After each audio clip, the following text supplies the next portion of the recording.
শেষ ঠিকানা যদি 3.5 হাত মাটি হয়, তাহলে কিসের তো ক্ষমতার দাপট? ভোর 5টায় মৃত্যু, সকাল 6টায় জানিয়ে দেওয়া হবে মাইকে, 8টায় শেষ গোসল করানো হবে, 9টায় তোমাকে নতুন কাপড়ে সাজানো হবে, জোহরের নামাজের পরে তোমার আলিশান বাড়ি থেকে বের করে নিয়ে যাওয়া হবে, 2টায় তোমার জানাজার নামাজ পড়ানো হবে, 2:30টায় তোমাকে কবরে নামিয়ে ফেলা হবে। মাটি দেওয়া শেষ হয়ে গেলে কেউ তোমার জন্য দোয়া করবে, আর কেউ চলেও আসবে। এই তো জীবনের শেষ আয়োজন। তো কিসের তো অহংকার, কিসের তো ক্ষমতার দাপট? হ্যাঁ, ক্ষমতা কারো জন্য চিরস্থায়ী নয়। অন্যায়ভাবে কাউকে ঠকালে একদিন ঠিক নিজেকেও ঠকতে হবে, এটাই নিয়ম। হ্যাঁ, এটাই নিয়ম।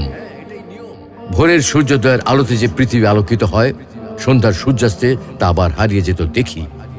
অসত্য দিয়ে সত্যকে কখনো ঢেকে রাখা যায় না। প্রকৃতি বড়